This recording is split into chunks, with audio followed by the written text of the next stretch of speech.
fishing. Ha? Ah, kanina ba kayo nagtatrabaho? Kamusta dito? Patapos na kami boss eh. Patapos na kayo? Parang bago sila sa mukha ko ngayon ah. Parang hindi ko sila dating kaibigan. Parang pamilyar sa akin to. Parang pamilyar sa akin to. Parang hindi ko to kasama nung maliit pa ako. Tapos yung babae,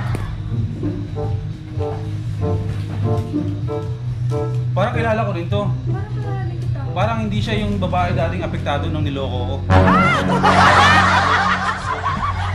Boss. Alin? Tapos na tayo boss eh. Patapos na? Para saan ba to? Papasok ka, anong oras na? Hindi nyo po alam. Hindi ko po alam. Oo nga eh. Kasi lumabas kasi kami ng mga friends ko sa Rotary. Oh. Eh bigla nag-invite yung presidente namin sa Rotary Club of Malolos. Sabi nagulat na lang ako kasi hindi naman kami close, pero nung kinausap niya ako, nag-message siya akin, parang sobrang close talaga sa akin. Pero sabi ko, why not naman? Kahit busy naman yung oras ko eh, talagang pag pinagbigyan ko yung presidente ng Rotary Club of Malolos. Kaya kanina nag-fishing kami dun sa bandang, ano yung lugar dito sa Bulacan na medyo bahain? Agunoy. Agunoy. Yung Medyo, habahain talaga yun, hindi bahain medyo. talaga. Yung parang lugar nung vlogger na si... Lasadok. Kaibigan mo ba yun, di ba? Oo, sila sa dok. Sila sa doon. Umulan na ako eh. Pero yun, pumunta kami doon. Gulat ako kasi ginawa exclusive yung fishing area. Tapos nag-fishing kami doon. Yun. Wala ko nahuli. Mga first timers, welcome natin si J. Mark at si Jane. Yan ang mga bago nating kasama dito. Ang ating kapamilya dito sa loob ng First Time Moto. Tsaka ito yung bagong hire din namin na ano. Ha? Anong task mo dito sa shop? Mag-ML lang. Mag-ML? Ikaw bro, anong task mo dito bro? Taga-abang ng mga tao. Taga-abang ng mga tao. Ikaw Jane? Admin. Admin ng? First time mo kami. Akala ko admin ng ano eh, group niya sa ML eh. Ikaw, anong silbi mo dito? Bakero. Bakbakero. O taga-abang ng mga babae doon oh. Aso din na habol mo sa labas. Ito, anong task mo dito? Oh. TikTok. Hindi, nakabiruan lang namin yung ML. Pero hindi ko alam ha. Hindi naman to applicable sa mga ibang shop. Pero pagdating sa amin dito sa First Time Moto, kapag naglalaro sila, kasi may mga downtime eh. Lahat naman ng shop ay may downtime talaga. Dito, hindi namin alam ha, kapag downtime namin, ito kasi libangan nila. So dito naman kasi sa loob ng First Time Moto, eh, magkakaibigan kami dito lahat. Pag oras ng trabaho, pero pag wala talagang downtime namin, naglalaro sila ng ML. Pero may magandang epekto yung ML. Itong dalawa. Ito, pigil na pigil to maglaro eh. Kasi, every time na nag-ML dito sa loob ng shop, dumadating yung customer. Hindi isa, dalawa, tatlo, apat, no? Ngayon, kinabukasan, sabi ko, parang wala tayong benta. Sabi ko, maglaro nga kayo ng ML. Abay, paglaro ng ML ay nagsisipasukan yung mga customer, no? Magkasunod dalawa. So, ganoon, good luck sa inyong pag-ML dito sa shop. No? Magandang tandem to. Ito bro, trabaho ka lang. Kasi kapag sinabay mo sila ng ML, Baka 5, 6, 7. oh, kasi may eksena pang ganito yun eh. Naglalaro ng ML. Hindi. Patapos na eh. Eh, walang customer. Galaw yan. May pumasok. Hello, sir! Yes po! Pili lang po kayo dyan, sir! Tapos kinakausap na siya ng customer. Po? Hindi ko alam kung bakit swerte sa amin dito ang paglalaro ng ML pag downtime. Saka dumadating ang mga customers. Siguro wala namang masama dun. Siya nagtatrabaho tayo at nag-enjoy and then kumikita naman tayo. Ang masama. Okay! Welcome natin yung ating lovers dito sa First Time Moto, si Jane tsaka siya. Matatagal na natin silang kaibigan talaga, promise yan. Okay, good morning mga first timers. Anong first time ang meron sa inyo ngayon? Today, April 3. Pwede ko na sabihin na official na ito na yung month ng pag-prepare namin sa Philippine Loop. Kasi ngayong buong buwan na to ay wala kaming ibang gagawin kundi asikasuhin lahat ng mga kakailangan namin para sa Philippine Loop. Sa gulong, sa oil, sa ilaw, registration ng loop namin, sa Philippine Tour, at video shoot, photo shoot, at kung ano-ano pa. So, sobrang dami talaga. So today, wait lang. Ito na yung nabili na na GoPro 10. SM Marilao at sa SM Lanang Davao. Ayan, dalawa siya. Talagang nilo attraction ko to. Na sabi ko, magkakaroon tayo ng GoPro, dalawa. Hero 10. Magkakaroon daw nga. ROI. Diba? Yan ka na naman sa ROI mo. Return of investment. Ayun, yung ginagamit ko sa mga previous vlogs ko is yung Hero 7 pa rin. Hindi ko alam kung bakit, kung saan malapit ko na siyang gawing secondary cam o third cam itong Hero 7 is gumaganda naman yung kulay na to. Ewan ko, hindi ko alam kung bakit, no? Siguro papakitang gila siya. Ngayon ay luluwas tayo ng Maynila. Pupunta tayo ng memory.ph. Mga simpleng bagay na kailangan ko ng simulan. So ang goal natin ngayon, simpleng bagay, luluwas tayo ng Maynila. Pupunta tayo ng memory.ph. Bibili tayo ng dalawang SD card, SanDisk Pro. And soon ay isi-set up na natin yung bagong helmet natin gagamitin. Siyempre may paparating na Geely helmet ngayon. Napakaraming design ng Geely na lalabas ngayon. May classic, may carbon. Ang sabi sa akin ng boss ko sa Geely, mukhang aabot yung carbon para sa akin. So, syempre, aantayin natin yan. So, ngayon, babiyahin mo na ako. Iiwan mo na kita dito. Ulit-ulit yung ano ko. Mag-hi ka muna. Hi.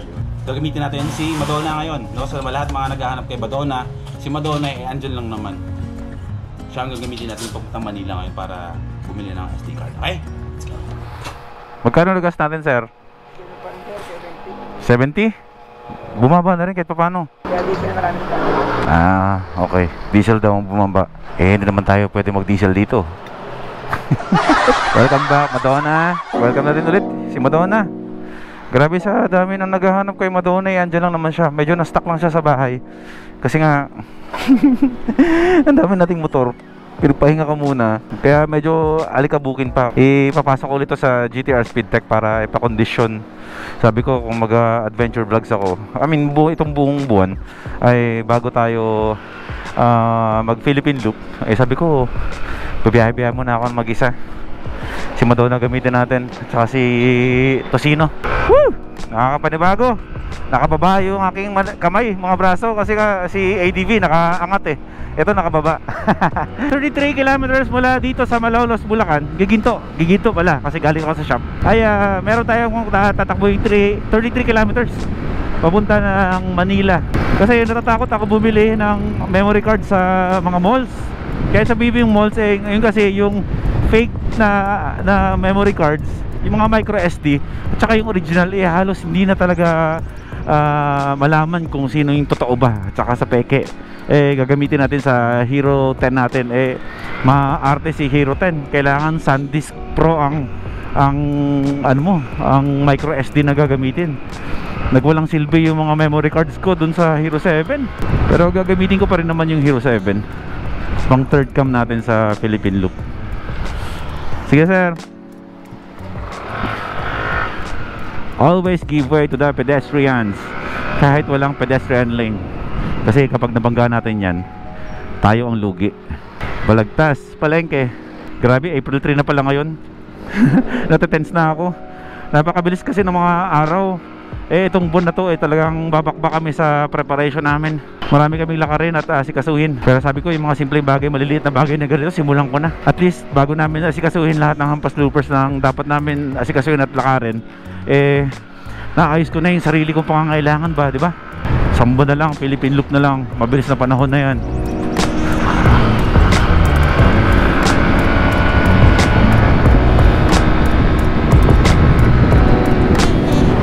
Iba pa rin talaga hatak ni Madonna. Lakas sa matak. Kalo yung set ng bola ko, yung walang dulo. More on arangkada, gitna to Mabilis ako sa arangkada, pero pagdating sa duluhan, maiiwan na to. Mas kailangan ko kasi yung arangkada talaga kaysa doon sa dulo nito. Itong Ranger na to parang pang pang politiko Kahit si Doc Daddy, yung gumagawa ng motor natin, talagang tuwang-tuwa dito kay Madonna kasi nga dahil ganito nga siya. Stock panggilid, Wind Factory. Naka WF lang tayo ng panggilid dito. Pag hindi na tayo mabisi-bisi, bibigyan natin ng panahon tong si Madonna. Papakondisyon natin lahat. Bala na si Doc Daddy kung anong klaseng pag-aayos ang gagawin niya dito. Hindi lang talaga ako nagkakaroon ng chance na maulikot ng sariling motor kasi syempre may GTR speed tech naman. Ang tanging alam ko lang ay mag change oil. Tsaka ang kumontak ay Doc Gaddy ng GTR speed tech kapag may problema si Madonna at saka yung mga motor natin. Kaya hindi ako pwedeng magkaroon ng sariling performance shop kasi maraming magrereklamo mga customer sa akin. Sisimula pa lang unang buwan pa lang lugi na. Pero sapat na yan, meron tayong kaibigan na GTR speed tech na nangangalaga sa mga motor ng vlogger na hindi marunong mag-alaga ng motor. Marilaw na tayo. Yamaha Fino. First option natin yan na biling classic scooter, no? Kaso maliit nga. Ang laki kong tao. Pag sumakay ako dyan, magbumukhang roller skate sa akin yan. Touchdown SM Marilao. Hindi na makita yung SM Marilao nang dahil dito sa ginagawang estasyon ng tren. Kung nakikita nyo lang yung mga estasyon, itong release ng tren mula dun sa Malolos, kung nakikita nyo lang malapit na matapos. Solid.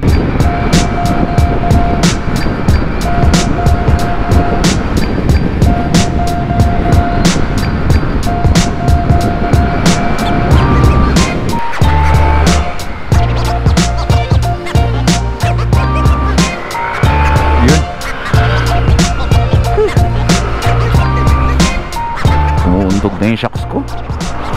Parang kailangan na yatang iparepak to ha. Parang tagas-tagas na yung suspension ni Madonna sa harapan.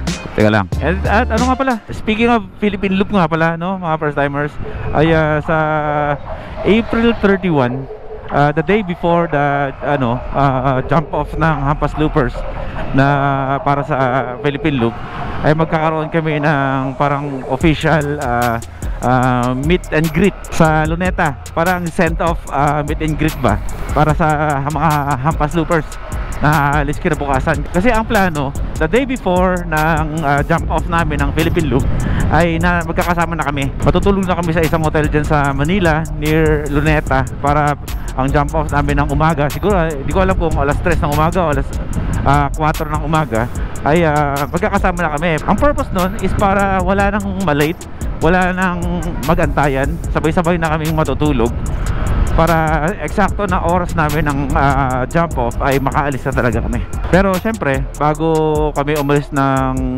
May 1 ng madaling araw, yun nga, sabi ko nga, is yung parang send off meet and greet sa Luneta, mismong doon sa 0 kilometer.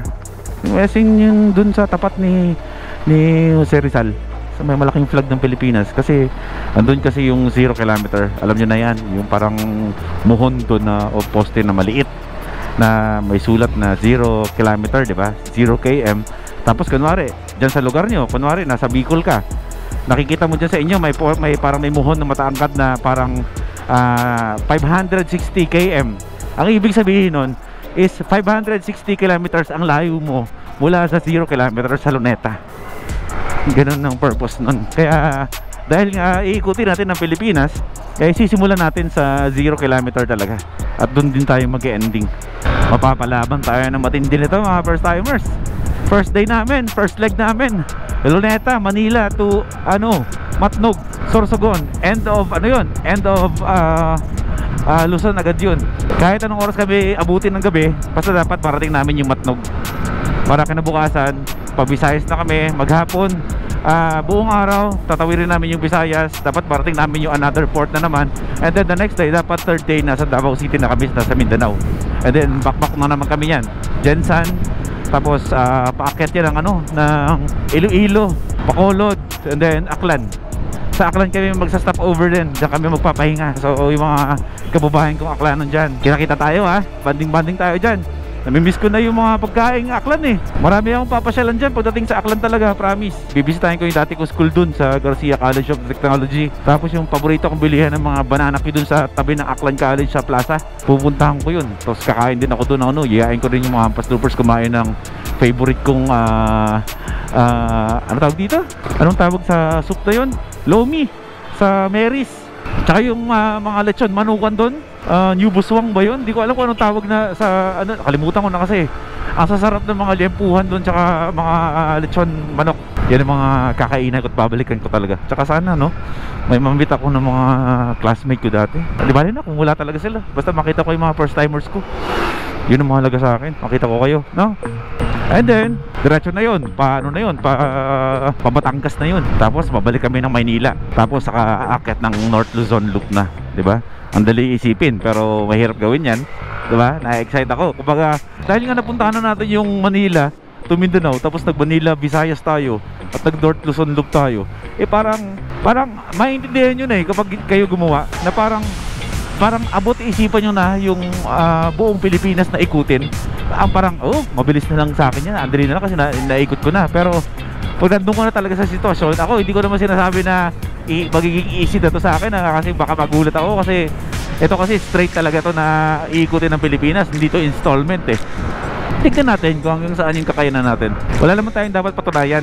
After lang talaga kami dun sa matawag ba tayo na certified Philippine looper talaga, di ba? Pangarap kasi namin talagang hampas loopers yun Pag natapos namin to, talagang masarap talaga sa pakiramdam to. And after ng Philippine loop yun, saka kami sasama sa mga endurance. Sasalihan natin yan. Huwag kayo mag-alala. Hindi naman ako maglalakas ng loob sa mga ganito o gawin yung mga ganito kung wala namang mga first timers sa akin Kung walang sumusuporta mga first timers, ay, bakit ko gagawin? Diba? Ba't ako maghihirap na bumiyahe, diba? Pwede naman ako mag-aeroplano, diba? Parang ganun, para mag-ikot ng Pilipinas. Pero dahil nga ganado tayo sa ginagawa natin, kasi alam ko kung sumusuporta kayo, kaya kami nagkakaroon mga motovloggers ng lakas ng loob para ipagpatuloy namin. Kasi itong ginagawa talaga namin na to is para talaga to sa mga supporters namin, para to sa inyo, hindi lang para sa sarili namin. Valenzuela na tayo, hindi ko na malayan. Ang daldal ko, loko-loko talaga tong si Mopso. Gusto kong idaan sa NLEX. Valenzuela People's Park, ang playground ni Mayor TV.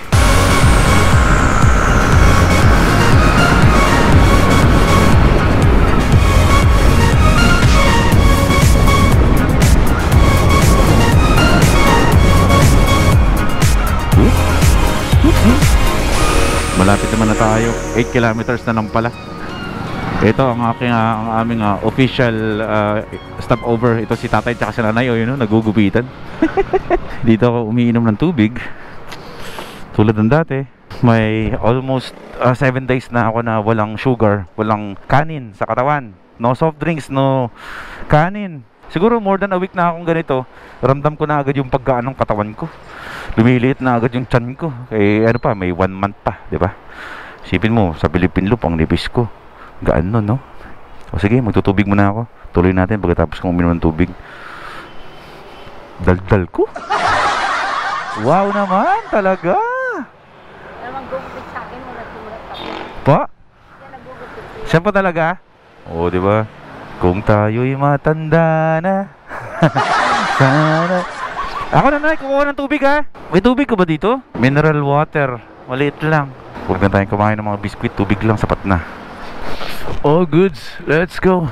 First day ng Philippine Loop. Magdadala ako ng maraming itlog tsaka saging saba.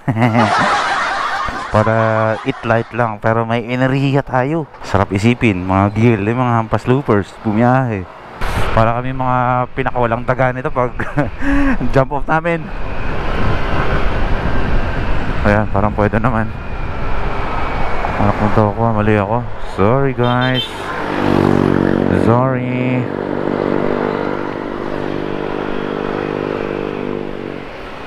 Pwede ba to dito? Wala na, kung saan ako napunta. Naligaw-ligaw na tuloy ako. Anak ng toko naman yan. Saan na tayo papunta nito guys? Hello guys. Ande U-turn tayo. Balik tayo sa ilalim ng tulay. Dito ba yun? Oh, ito guys. Dito tayo. Anak ng toko. Ayan, okay. Sige. Ang tindi talaga ng gano'n, no? Naka-maps ka na, naliligaw ka pa. Saan ka pa? Sir, pwede mong dumaan dito? Ang mga ano? Kasi ito, memory.ph Dito ko tinuro. Pwede dumaan dyan? Malapit na yata yan. Dito yan sa loob. Ah, dyan sa loob yan? Dito? Oh, sige. Thank you ha. Thank you. Eh, subdivision to. Baka nasa loob ng subdivision yung ano. Ako, mag-iwan pa yata ng ID. Sir, sa ano lang po ako, memory.ph. Ayan, thank you. Sige na. Ayan, dito na tayo. Saan yung memory.ph? Ayun! Ba't sarado? Ayun! Akala ko. Ito na. Nandito na tayo sa wakas. Napuntahan ko rin ang memory.ph. Ayan. Okay. Dito na tayo. Si Sir Roland nandyan? Nasa event. Ayun, shoutout Sir Roland. Nandito ako sa shop mo. Bibili ako bro ng ano. Ang kailangan ko daw is SanDisk Pro pang Hero 10. Ilang gig sir? 128. Dalawa. Magkano isa? 1.4. 1.4. Sige. Dalawa sir. Oo, dalawa. 2.8, no? So, isa na lang sir. Nag-iisa na lang? Bukas na lang tayo ng sir. Oo bro. Kailangan ko ng dalawang 128 bro. Meron? Fresh from... Ay, di-deliver mo pa to? Re-repack lang. May may-ari eh. 2 days naman yung... Naku, huwag natin pakita yung pangalan. Ayan. Thank you ha. Kailangan ko lang kasi talaga. Maraming bilihan sa amin ng memory card. Kaso nagdadalawang isip ako kasi hindi ko na mawari kasi yung totoo sa hindi. Eh sabi ko kay Sir Roland na lang sa memory.ph para sigurado tayo na legit yung natin. Memory card natin. Hindi maghahang. Oh, ito yun ha. Kapag bumili kasi kayo ng peke, ganito rin eh. Ang batayin nyo na lang talaga para malaman yung totoo yung SD card na bibili nyo. Dito na lang kayo pumunta. Sigurado yan. Sigurado naman, di ba bro? No? Ayan. Okay, nandito na tayo sa first time moto. At naikabit ko na yung mga memory cards sa ating Hero 10. Ayan. Nakausad na tayo. Ito, yung dalawang Hero 10 natin. Kaka-setup ko lang sa kanila. Ito yung pang helmet. Medyo may kabigatan siya talaga kaysa sa Hero 7. Siguro maninibago ako nito. Siguro yuyuko ang helmet ko nito. Tignan natin. Pero okay lang. Tisin natin yung bigat nito sa helmet. Magpaka-produce lang tayo ng magandang klaseng quality ng video. And ito naman yung isa. Ito yung gagamitin ko naman para sa rider. Ito yung nasa harapan ko. Ito yung tatanggalin ko palagi para gamitin ko sa pagbablog. Bawat GoPro na binili natin is merong libreng isang battery yan. Dalawang GoPro, may tig isang battery yan kasama sa box niya. Tapos, bumili na rin ako ng original charger ng GoPro. Hindi ko alam kung bakit tong GoPro na to, no? Hindi pa nilagay sa isang ganito. Sana lahat, no, na may charger na gusto binibili pa isa-isa. Tapos, bawat accessories niya, mahal-mahal. Ito rin, may kasama rin na isang battery yan kapag binili niyo online. Kapag original na GoPro charger ha, may original din yan na battery. And then, bumili rin ako online ng dalawa pang battery ng GoPro. So, all in all, meron tayong 5 batteries ng GoPro na gagamitin natin sa PH loop. So, dalawang battery para sa dalawang GoPro. And then isang backup na naka-charge na, and then yung dalawa is continuous charging sa motor habang nabiyahe tayo. So, ayan, one down. Ang next natin gagawin naman mga first timers is dadalhin ko sa GDR Speedtech. Ito yung mapapanood yung bukas. Dadalhin natin si Spike doon kasi hindi ko pa sure kung matutuloy ako sa binabalak ko na Batangas and Taal loop ako. Pero chinek ko yung mapa. Parang kayang biyahihin ng isang araw. Sabi ko, medyo ang bilis. Kaya gumawa ako ng sarili kong loop na gagawin soon. Hindi pa ako sure kung gagawin ko. Depende kung maisisingit ko. Pero gusto ko siyang gawin. Instead of kayang biyahihin ng isang araw, baka pwede nating trahin ng 2 to 3 araw para makapag-content tayo na maayos. Makarir natin yung pag-vlog natin at makarir natin yung mga drone shots. Medyo lagi na ako nagmamadali ngayon sa mga vlogs ko kaya gawa tayo ng medyo career ba na vlog. So, okay na yung camera natin. Antayin ko na lang yung bagong helmet na ibibigay sa akin ng Geely helmet para may kabit ko na itong mga GoPro na to. And then, second step is, yun nga, papaayos ko si Spike. Ipapakondisyon ko na siya. And soon, Palalagyan ko ng ilaw din. Isang extra ilaw pa. 2 set na auxiliary para mas maliwanag sa gabi. So, ayan. Pagkita-kita tayo ulit bukas mga first timers ha. Nasa GTR Speed Tech tayo bukas. Si Spike naman ang ating atubagin. Preparation para sa ating Philippine Youth.